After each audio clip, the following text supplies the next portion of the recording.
West ബംഗാളിന്റെ tourist bus കണ്ടിക്കണങ്ങള് west Bengal പൊള്ളിയാട്ടോ. ആ വണ്ടിയൊക്കെ നമ്മളെ നാട്ടിക്ക് വരികയാണെങ്കിൽ ആർട്ടിഒക്ക് ഫൈൻ ഇടാനേ നേരം ഉണ്ടാവുള്ളൂ. ഭയങ്കര മുതല് സാധനം. ഞാൻ കാണിച്ചുതരാം. രണ്ടെണ്ണുണ്ട്. ഇതിന്റെ മൊലാളി എവിടെയാണാവോ? മലയാളി ഇതിനുള്ളിൽ ഉണ്ടാവും. അങ്ങനെ നമ്മളെ നാട്ടിലെ ടൂറിസ്റ്റ് ബസ് ഒക്കെ ഒറ്റ കളറിലാണല്ലേ, ഒറ്റ യൂണിഫോം. പക്ഷെ വെസ്റ്റ് ബംഗാളിന്റെ ബസ് നോക്കിങ്ങള് ഓൾക്ക് ഇഷ്ടമുള്ള കളറില് ഡിസൈൻ ചെയ്യാം. സർവീസുകളൊക്കെ വൈഫൈ ഉണ്ട്, ടി വി ഉണ്ട്, ചാർജിങ് ഉണ്ട്. അതുപോലെ സീറ്റ് ഒടിച്ച് മടക്കിയിട്ട് കൈക്കൊക്കെ കൊടുക്കും. ആ ജാതി പരിപാടിയൊക്കെ ഉണ്ട്. ഏതാല്ലേ അടിപൊളി ടൂറിസ്റ്റ് ബസ്. ഇതൊക്കെ നമ്മളെ നാട്ടിൽ കൊണ്ടുവരണല്ലേ? പിന്നെ കൊണ്ടുവന്ന ഓർമ്മ ഉണ്ടാവും. ഉള്ളിൽ കാണിച്ചു കൊടുക്കാം. കണ്ടുകൊടുക്കാം. ഒരു കൊട്ടാരം തന്നെ പാടി നിൽക്കണ്. കൊട്ടാരല്ല, കൊട്ടാരം പ്ലസ് മണിയറ കണ്ടില്ലേ?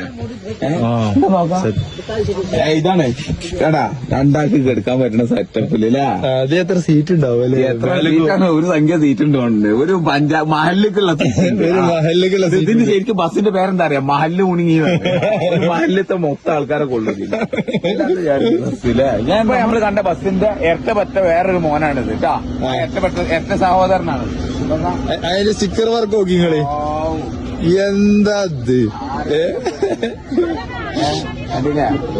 ഇനി നമ്മ സ്റ്റിക്കർ ഇടാൻ സ്ഥലമില്ല. ഇതിന്റെ ബാഗ് വേറെ പൊള്ളിയാട്ടോ. ബാഗൊക്കെ കണ്ടു കഴിഞ്ഞാല് ബാഗ് കണ്ട ശകുന്തള, മുന്നിൽ കണ്ട ഡ്രാക്കുള.